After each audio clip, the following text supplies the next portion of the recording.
धोखेबाज मित्र। एक गांव में दो मित्र रहते थे, जिसमें एक का नाम धर्मबुद्धि था जो बहुत ही शांत स्वभाव का व्यक्ति था।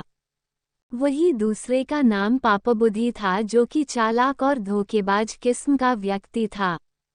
एक दिन पापबुद्धि ने विदेश जाकर धन अर्जित करने का मन बनाया और धर्मबुद्धि के पास आकर बोला, मित्र, क्यों न धन अर्जन के लिए हम विदेश यात्रा करें।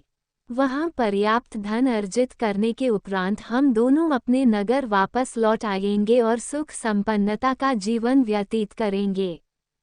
धर्मबुद्धि को पापबुद्धि की बात उचित प्रतीत हुई और वह विदेश यात्रा में पापबुद्धि के साथ चला गया। दोनों ने देश देशांतर की यात्रा की और प्रचुर मात्रा में धन अर्जित किया। अर्जित धन के साथ जब वे अपने नगर लौटने लगे तो पापबुद्धि ने धर्मबुद्धि से कहा, मित्र, इतना धन देखकर हमारे सगे संबंधी कहीं हमसे ईर्ष्या ना करने लगे। ऐसे में अनिष्ट की आशंका रहेगी, इसलिए उचित होगा कि हम अपना धन नगर के बाहर किसी सुरक्षित स्थान पर रख दें। धर्मबुद्धि पापबुद्धि से सहमत हो गया और दोनों ने नगर पहुंचने के पूर्व अपने धन का बड़ा अंश एक पेड़ के नीचे गड्ढा खोदकर डाल दिया। गड्ढे को मिट्टी से ढककर उसे सूखी पत्तियों से छुपाकर वे नगर आ गए।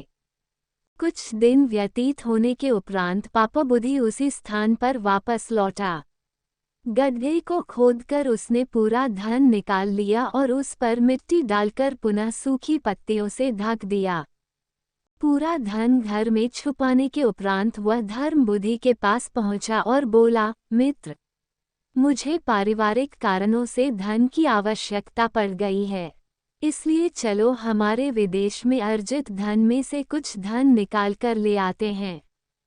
धर्मबुद्धि तैयार हो गया। दोनों जंगल में निर्धारित स्थान पर पहुंचे। धर्मबुद्धि ने गड्ढा खोदा, किंतु वहां से धन नदारद था। दुष्ट पापबुद्धि रोने पीटने का नाटक करने लगा और धर्मबुद्धि पर धन चुराने का आरोप लगाने लगा। बात नगर के धर्माधिकारी के पास पहुंची। पापबुद्धि ने धर्माधिकारी के समक्ष धर्मबुद्धि पर चोरी का आरोप लगाया और न्याय की गुहार लगाने लगा। धर्मबुद्धि अपने मित्र के इस व्यवहार से आश्चर्यचकित था। वह धर्माधिकारी के समक्ष जड़वत खड़ा रहा। पापबुद्धि कहने लगा, जिस स्थान पर हमने धन गड्ढे में डाला था, वहां के पेड़ साक्षी हैं। आप उनसे पूछिए, वो जिसे चोर कहेंगे उसे चोर मान लिया जाए। धर्माधिकारी ने निश्चय किया कि अगले दिन पेड़ों की साक्षी ली जाएगी।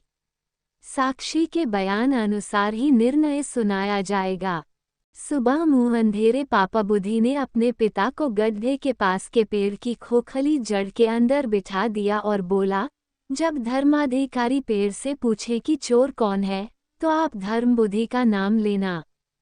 पिता ने ठीक वैसा ही किया। धर्माधिकारी ने जब पेड़ से पूछा, वन देवता, धर्मबुद्धि और पापबुद्धि के धन चोरी हो जाने के प्रकरण में आप साक्षी हैं।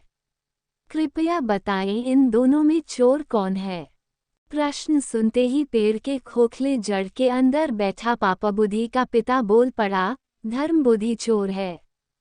पेड़ का उत्तर सुन सब आश्चर्यचकित रह गए। धर्माधिकारी ने साक्षी स्वरूप पेड़ का उत्तर स्वीकार कर लिया।